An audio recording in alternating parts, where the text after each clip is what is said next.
लोगों ने इस्लाम को लुटेरा चिश्ती आया, उसके बाद धर्म बदले।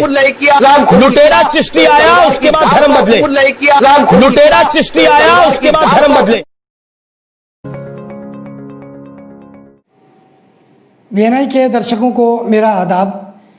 टीवी एंकर अमेश देवगन ने ख्वाजा मोइनुद्दीन चिश्ती अजमेरी की शान में जो गुस्ताखी की थी, उसके ताल्लुक़ से बहुत सी जगह उनके ख़िलाफ़ एफआईआर की गई और पुलिस ने उनको सेक्शन 41A के तहत नोटिस जारी किया। इस पर वो परेशान होकर सुप्रीम कोर्ट गए, जैसा कि आजकल और भी जर्नलिस्ट जाते रहे हैं जिनके ख़िलाफ़ एफआईआर होती रही है। सुप्रीम कोर्ट की 2 रुकनी बेंच जस्टिस AM खानविलकर और जस्टिस दिनेश महेश्वरी, इन दोनों जजेस की बेंच में सुनवाई हुई और अमीश देवगन के वकील ने कहा कि मेरे क्लाइंट ने डिबेट में चूँकि गर्मा गर्मी हो रही थी और उसी गर्मा गर्मी में खिलजी की बजाय चिश्ती कह दिया।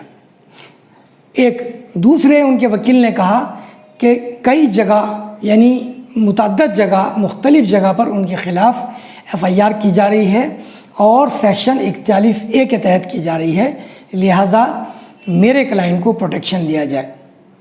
अमीश देवगन ने अपने ख़िलाफ़ होने वाली एफआईआर को क्वैश यानी ख़त्म करने की भी अपील की थी।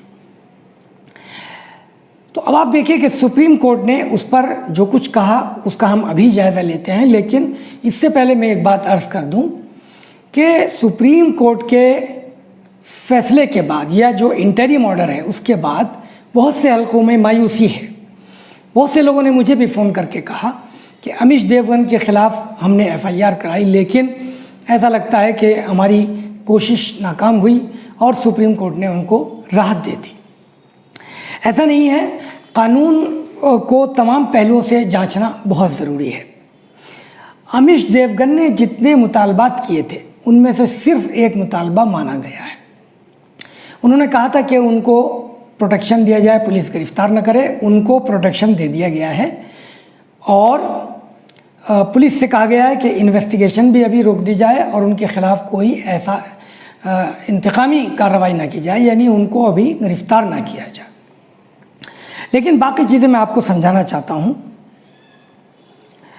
देखिए, अमीश देवगन ने कहा था कि साहब मैं तो ख्वाजा का मुतक़िद हूँ और उनसे फैज़ हासिल करता हूँ, उनकी दरगाह पर जाता भी हूँ, चादर भी चढ़ाता हूँ, जबीन अक़ीदत भी झुकाता हूँ, लेकिन गर्मा गर्म बहस के दौरान मेरे मुँह से खिलजी के जगह चिश्ती निकल गया।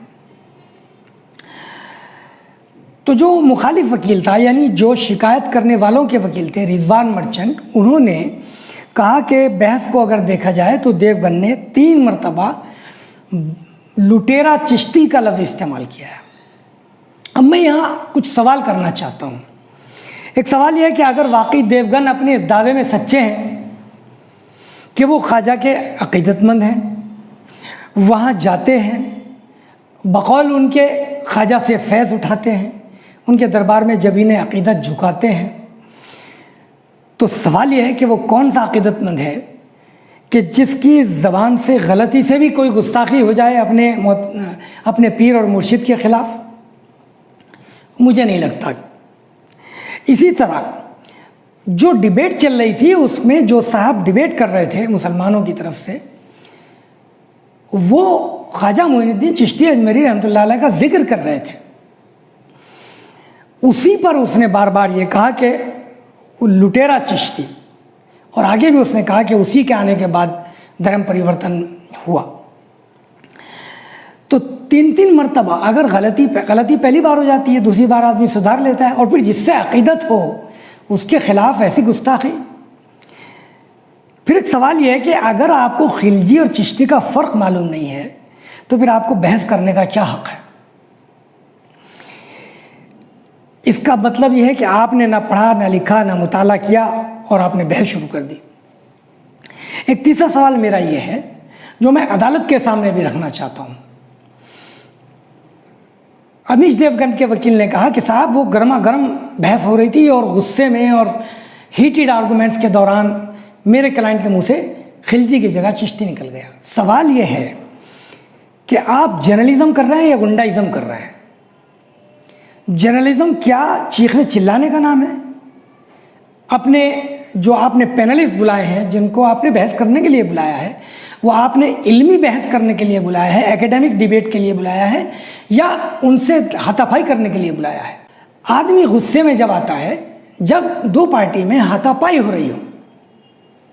सवाल यह है कि आप एकेडमिक डिबेट कर रहे थे तो गुस्से में आने का क्या मतलब है? आप जर्नलिस्ट हैं। जर्नलिज्म, मैं भी छोटा सा जर्नलिस्ट हूँ, हमें कभी नहीं पढ़ाया गया कि आप गुस्से में आकर बात करें। ये तो गुंडाइज्म में होता है। गुंडे धमकाते हैं, वो चीखते हैं, चिल्लाते हैं।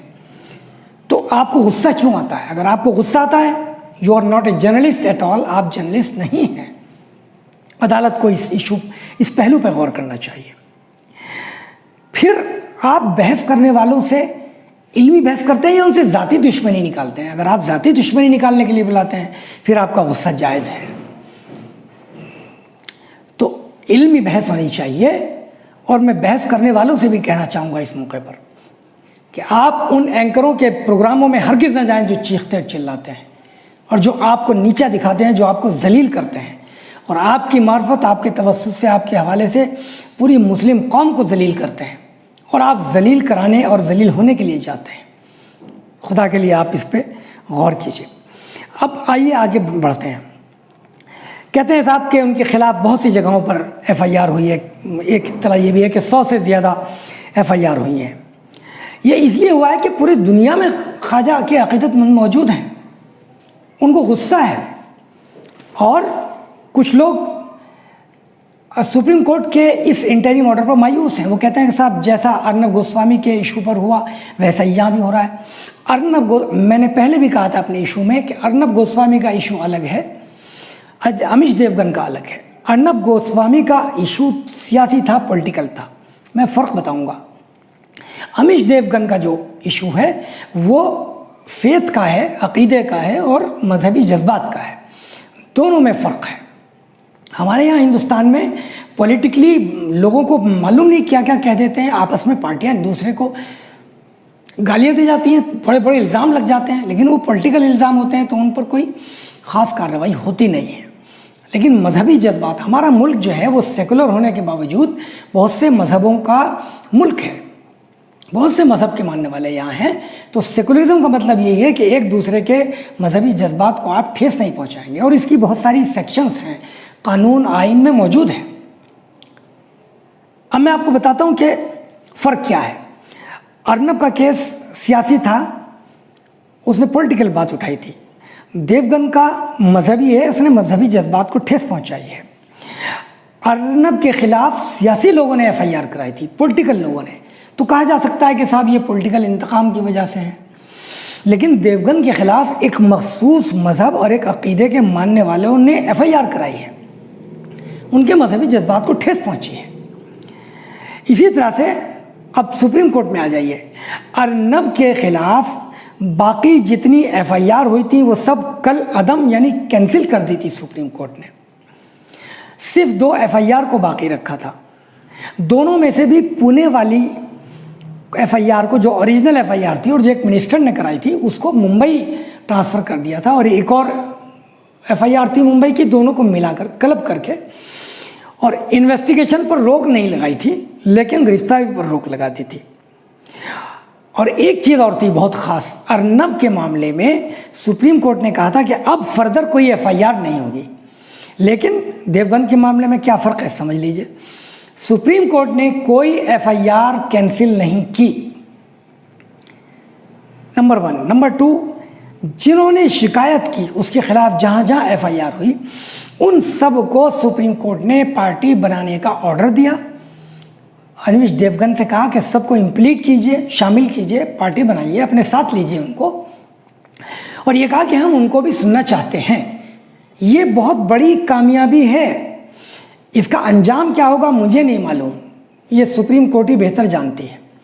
लेकिन जो अभी तक हुआ है वो बहुत अच्छा है कि आप जिन्होंने शिकायत की अब उनको सुना जाएगा। अब ये उनका फ़र्ज़ है, उनकी ड्यूटी है कि वो वहाँ तैयारी के साथ जाए। मैं उस पर आगे बात करूँगा। इसी तरह अमीश देवगन की अगली किसी एफआईआर पर, अमीश देवगन के ख़िलाफ़ अगली किसी एफआईआर पर सुप्रीम कोर्ट ने रोक नहीं लगाई है, जो अर्नब गोस्वामी के मामले में है लगी हुई। यानी आप और एफआईआर करा सकते हैं अगर आप चाहें।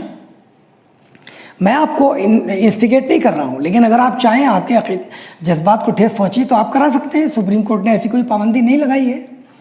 ये फ़र्क है अर्नब और देवगन के मामले में। इन्वेस्टिगेशन पर अलबत्ता रोक लगाई है। वो इसलिए लगाई है कि लूथरा जो उसके वकील हैं अमीश देवगन के, उन्होंने कहा कि साहब सेक्शन 41A के तहत नोटिस जारी किए गए हैं। सेक्शन 41A क्या है, मैं आपको समझा देता हूँ। सेक्शन 41A ये है कि पुलिस वाला जो आईओ है वो नोटिस जारी करके जिसके खिलाफ शिकायत है उसको कहता है कि भाई आप आइए मुझसे मिलिए। सेक्शन 41A में फौरी तौर पर गिरफ्तारी नहीं होती, आपको बुलाया जाता है।